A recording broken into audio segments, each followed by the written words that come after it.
Assalamualaikum warahmatullahi wabarakatuh.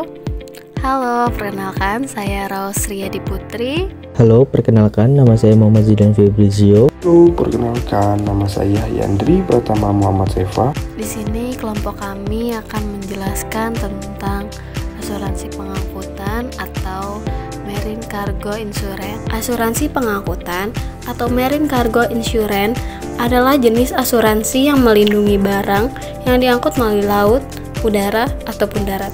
Asuransi ini melindungi pemilik barang dari kerugian atau kerusakan yang terjadi selama proses pengangkutan. Beberapa risiko yang umumnya dijamin dalam asuransi pengangkutan ialah kecelakaan, kebakaran, pencurian, hingga bahaya-bahaya alam lainnya. Kontrak asuransi terdiri dari polis asuransi, yaitu kontrak perjanjian asuransi antara pihak penanggung perusahaan asuransi dan pihak tertanggung pemilik barang. Yang kedua, ada sertifikat asuransi, merupakan surat keterangan yang dibuat oleh perusahaan asuransi yang menjelaskan bahwa terdapat barang-barang tertentu telah dilakukan penutupan asuransi dalam bentuk open policy. Yang ketiga, ada surat penutupan atau cover note, ialah surat pemberitahuan yang dibuat oleh perusahaan asuransi atau agen asuransi yang menyatakan bahwa sebuah kontrak asuransi telah ditutup sementara menunggu keluar sertifikat asuransi atau polis asuransi. Di sini saya akan menjelaskan mengenai macam-macam risiko kerugian.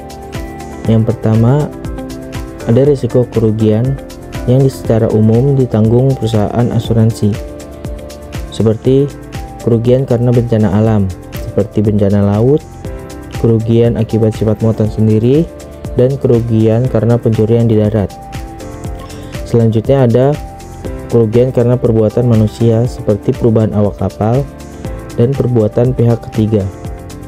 Yang kedua, ada risiko kerugian yang ditanggung perusahaan asuransi dengan persyaratan khusus, seperti kerugian akibat peperangan, kerugian pemogokan, kerugian akibat sifat muatan sendiri, dan kerugian karena pencurian di darat. Yang ketiga, ada risiko kerugian yang menjadi tanggungan pemilik barang, seperti kerusakan akibat ulah hama penggerek, kerusakan akibat perubahan harga, keterlambatan pelayaran, atau kehilangan kesempatan pemasaran.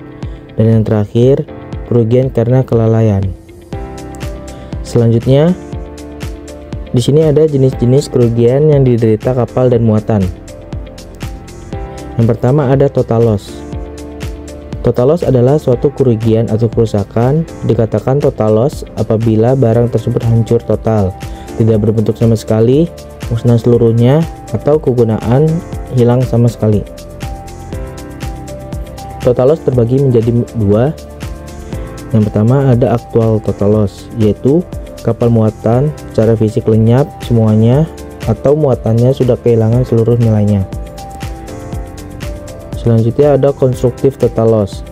Kapal dan muatan kehilangan seluruh sifat semula, sekalipun secara fisik tidak rusak. Kapal dan muatan tidak mungkin diselamatkan lagi karena biaya penyelamatannya lebih besar. Yang kedua ada partial loss, yaitu kerugian sebagian atau kerusakan yang timbul lebih kecil daripada nilai barang tersebut. Partial loss terbagi menjadi dua. Yang pertama ada general average, yaitu kerugian umum yang dengan sengaja dilakukan untuk keselamatan semua pihak yang berkepentingan. Semua pihak sama-sama menanggung kerugian secara proporsional. Yang kedua ada particular average, yaitu kerugian khusus yang diderita kapal atau muatan karena kecelakaan yang dijamin dengan polis. Di sini saya akan menjelaskan asuransi dalam pengangkutan laut yang meliputi yang pertama yaitu ada Free of Particular Average atau FPA. Jadi perusahaan bebas dari tuntutan pembayaran atas kerugian tertentu dan hanya menanggung kerugian karena total loss dengan kerugian umum serta tidak wajib membayar ganti rugi khusus. Lalu yang kedua itu ada With Average. Perusahaan asuransi wajib membayar ganti rugi terhadap sebagian kerusakan dan kerugian yang terjadi selama pelayaran saja. Lalu yang ketiga itu ada All-Rise. All-Rise ini perusahaan asuransi wajib memberikan ganti rugi atas kerusakan atau kerugian sekecil apapun itu. Lalu yang keempat itu ada total loss only. Jadi perusahaan asuransi hanya menanggung kerugian jika barang tersebut rusak total saja. Jadi kalau misalkan barangnya tidak rusak total, itu tidak akan diganti oleh total loss only ini. Lalu yang kelima ada franchise clause. Pihak tertanggung tidak akan mendapatkan ganti rugi untuk kerugian sekecil apapun sampai jumlah tertentu yang dapat dicapai melalui kedua sepakatan. Lalu adapun prosedur klaim.